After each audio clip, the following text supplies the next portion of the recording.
Lassie and Edward's ears. Yeah, so Networking that's the community. group to join. Yeah, sorry. Lassie and Edward's ears international networking community. Okay, There it you is international, so yep, that's the group to join. Hey everyone, welcome to the Convo Couch. Today we've got Lassie and Edzia, marketing and influencer coaches. Thank you for coming on the Convo Couch. Thanks for having us, Sam. Tell you what, it's a great couch. I used to have my own business Yep. in the city, and because I was such a small company, I was looking for networking events, and one of the electricians that I knew from LinkedIn invited me to this networking event, and so I turned up, and Ed was one of the organisers there, so that's how we met. Okay, so would you have like, I guess, any sort of tips for people like who are just starting to run their own business and then they want to go out and try to get more clients now? Right now, you can't really go out to networking. True, pandemic, everybody. But definitely go on LinkedIn. There are groups, interviews are good. Liking people's posts, connecting with people that you don't know really helps, and getting your message out there. Yeah. Yeah, it's a really interesting trend right now because, I mean, with the pandemic and everything, everyone's like staying at home, but you see so much more activity online, and that's how people are connecting now. Like, do you foresee, I guess, sort of this trend sort of continuing, maybe even after maybe COVID dies down, or? Well, absolutely. And it's funny you bring up this point because I've spoken to very, very intelligent people within politics and outside of politics who know these topics very well. And this trend is permanent. This trend is here and permanently there. It's not going anywhere. So, for example, Zoom, if you said Zoom to someone a year ago, the odd person knew what it was. It's now part of the common English language, okay? And so, yeah, this trend isn't going anywhere. And the people that are the ones diving in are the ones that are going to win big. Pre-corona, when everything was hitting and everything was shutting down, we sat down and said, how are we going to not just survive but thrive in these times? And we had a big discussion. I think pre-corona, you were maybe, 20,000 followers on LinkedIn, and I was 28,000. You're now, 32,000 followers on LinkedIn? Mm-hmm. And I just cracked 52,000 followers yesterday. So we just totally took off during corona. Because, again, we just focused on the online and absolutely nailed it. Okay. I'm also curious, so how do these discussions go? I mean, obviously, you guys are a bit of a power couple. Sure. In marketing world, you've got your own LinkedIn group and everything as well. What's it called, if you don't mind? Lassie and Edward's ears. Yeah, so Networking that's the community. group to join. Yeah, sorry. Lassie and Edward's ears international networking community. Okay, There you it go. is international, so yep, that's the group to join. So what's your take, Lassie, on what didn't work? What didn't work? Where have we totally failed in? What has been our disasters? I'm not quite sure. Facebook? That hasn't worked too well. So, Yeah. so Facebook has been right. So Facebook was a train wreck. LinkedIn obviously is a winner. Meetup has been a great winner. Oh yes. So why do you think, if you don't mind me asking, why do you think Facebook was a train wreck? Oh, I love this question, right? Yeah. And just kicking it off. So, and just being honest with everyone in the audience, I spent quite a few years on Facebook. At the start, I did well on Facebook. But after a while, I started tanking and started declining. And Lassie, to your absolute credit, came along and said, we should get into LinkedIn. And as we started to move into LinkedIn, it was just crazy. Within 6 months of me working LinkedIn, I achieved more than I did in 5 years on Facebook. LinkedIn just turned everything around for us online. Yeah, because Facebook is more social platform, so people are not that interested in your business, and if you're trying to sell something or work, basically. Yeah. People are trying to get away from work when they're on Facebook. Yeah, fair enough. Okay. I see. And I think as well, because originally I did well on Facebook because the algorithm was really great for content creators, but then Facebook turned it from an organic influencer platform into a paid ads platform. Yeah, I was gonna say, Yeah. have you ever tried the paid side of things for Facebook? Okay. And I say this with absolute pride. I used to spend anything from $50 to $100 a day on Facebook paid advertising. Yeah.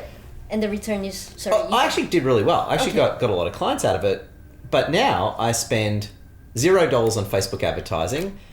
Between us, we get seen at least 30,000, 40,000 times a day on LinkedIn for a $0 marketing spend. So now getting more views and more clients without the daily spend. Let's say Lassie and I had no idea what we were talking about, right? Then how do we magically, accumulate, 80,000 plus followers between us? So the thing that I love about LinkedIn is it's easy to prove you know what you're doing or you don't know what you're doing. Because if I didn't know what I was doing... Everyone can tell. Yeah, it's like, Ed's got 6,000 followers and he's saying he's an influencer. I don't think so. But it's like, well, we got 52,000 followers. Okay, Ed probably knows what he's talking about. Well, in Lassie's case, you broke 30,000 followers, just about 3 or 4 weeks ago? Yeah. And your LinkedIn's crazy now, isn't it? Yeah. Just take it. Yeah, just take compliments. It's a nice Saturday morning. Why not, right? Exactly. But yeah, I mean, I think I can see your point because it's very numbers focused. It's got the numbers and the numbers basically prove it. Yeah. So you look at someone's profile, you can see their numbers, you look at the number of posts, how often they post and things like that. Yeah. And on a funny note, and Lassie and I have this conversation, you like this one. There you go. Wonderful audience, love this one. You get people, and this doesn't happen to me much anymore because... but when I was sort of taking off, I would have people who would add me on LinkedIn and then say, Ed, you're not doing your LinkedIn properly. Here's, give me all this money. I'm going to coach you on how to do it. This is when I was about 11,000 sort of followers, that sort of thing. And I remember this one, there's this lady from America who ended up blocking, right? And again, love America. And, she was putting a blotch against all awesome Americans out there. And I think there was about 16,000 followers then. And she was like... telling me, Ed, you're not doing your videos properly, you're not doing your content correctly, and Ed, you're a loser and you're hopeless and you need to hire me, give me money, basically. And she had 800 followers.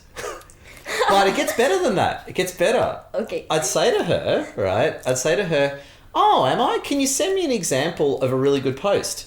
She didn't have an example. Ed, your videos suck. Can you send me an example of a good video you've done? She's never done a video. Can you send me an example of a great... she criticised my articles. Can you send me a great example of an article you've written? I've never done an article. Then I just blocked her. And the point is that she was a liar, she was a fraud, she was a charlatan, but the numbers prove it. Again, I could just go to her profile and hit activity and see nothing. She had under 1,000 followers and she's trying to tell me, I think at the time 16,000 followers, that I'm a loser. Yeah, it's a very tough position to argue. And that's why I love LinkedIn. It's very transparent and accountable. Oh, well, Lassie, how do you deal with losers and idiots that give you a hard time? You're good at this. Block them. Block her. Yeah, you just... If they send you a rude message or they're trying to sell you without getting to know you, you kind of know to kind of leave the message for a while, and not reply for a while. Yeah, and then if they keep persisting, then that's when you block. Yeah. Okay. So you do actually block people and you don't have to reply to every message. Because at first when I first started, I thought it was like a social etiquette thing, right? You have to reply to every message. And people were trying to sell me Bitcoin. And Bitcoin. And I was like, no idea, man. Yeah.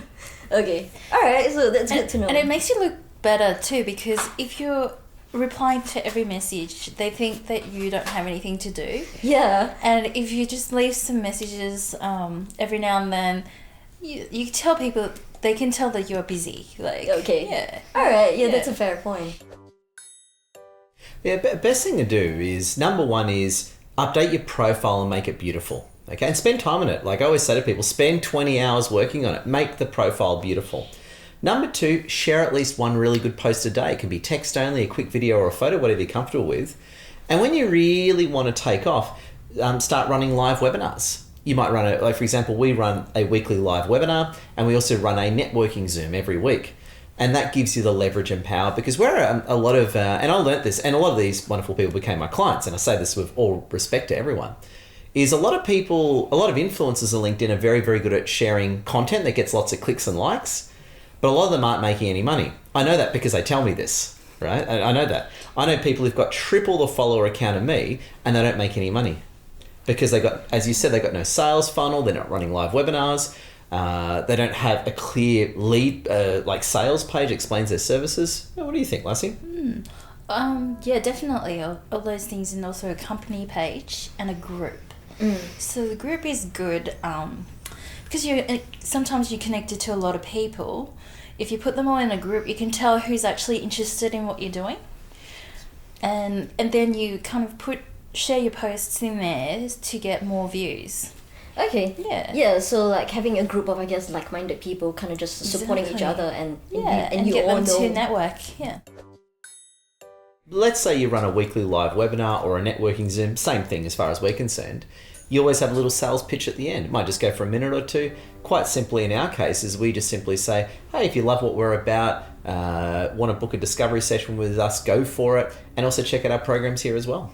And the thing is, once people have been to, let's say, one of your live webinars or your networking Zooms, they love you after that. They'll listen to you. They'll take you seriously. And putting myself in that position too, if I was in the market for a coach for whatever area, I'd attend a live webinar first. I'd probably attend 2 or 3 live webinars in all honesty. I'd book in a discovery session, and then if I'm happy with her or him, I'd gladly sign up. I wouldn't just go to a sales page and just punch in my credit card. I wouldn't do that. And nor do I expect anyone else to do that. So again, for those that really want to take off on LinkedIn, yeah, I'm all for likes, fans, and followers. That's awesome. But as you said, San, what's the sales funnel? How do people sign up? How do people really get exposed to you? And very few influencers do that. Very few do that. I know that because when I had to figure this all out myself because none of them were doing it. I had no one to copy, so I just did it myself. Yeah, so... And then people copy me. Awesome. Okay. Yeah, I know. That's always a good sign, right? When people are starting to copy you and calling you influencer. It works. So how did you get to, like, I guess, figuring out the model that really works for you? Yeah, so some things like, for example, Facebook has not worked that well for us. Insta hasn't worked that well. We found running face-to-face meetups, running 1 or 2 a month worked, running them weekly didn't work because they start cannibalizing each other. And you have a fair idea of what happens. And also too, the beauty of LinkedIn is that LinkedIn gives you really good analytics. So you can look at, you can see like how many views, likes, comments, but you can then click on the data on premium, see which cities they come from, what the roles of the viewers are. So that's how you sort of know. But to be honest, we haven't had many disasters. We've been mostly, whenever you do something wrong, you just accept it and change. It's easy. Okay. I like to look at the data from more who's actually looking at our posts. So I like to look at what cities and countries they're from and what the role of the people are. Okay, and then you try and reach out to engage with them more, or? Well, on LinkedIn data, you really can't. The LinkedIn data, likes and comments absolutely tells you who's doing who. But when you look at the actual views and cities and job titles, it doesn't tell you who it is. It just gives you the broad demography, but absolutely. Yeah. And you can see whether you're reaching your target market that way. Yeah. Okay. If anyone could have survived without the internet, the virus ended that hope and dream. Acceleration of digital transformation.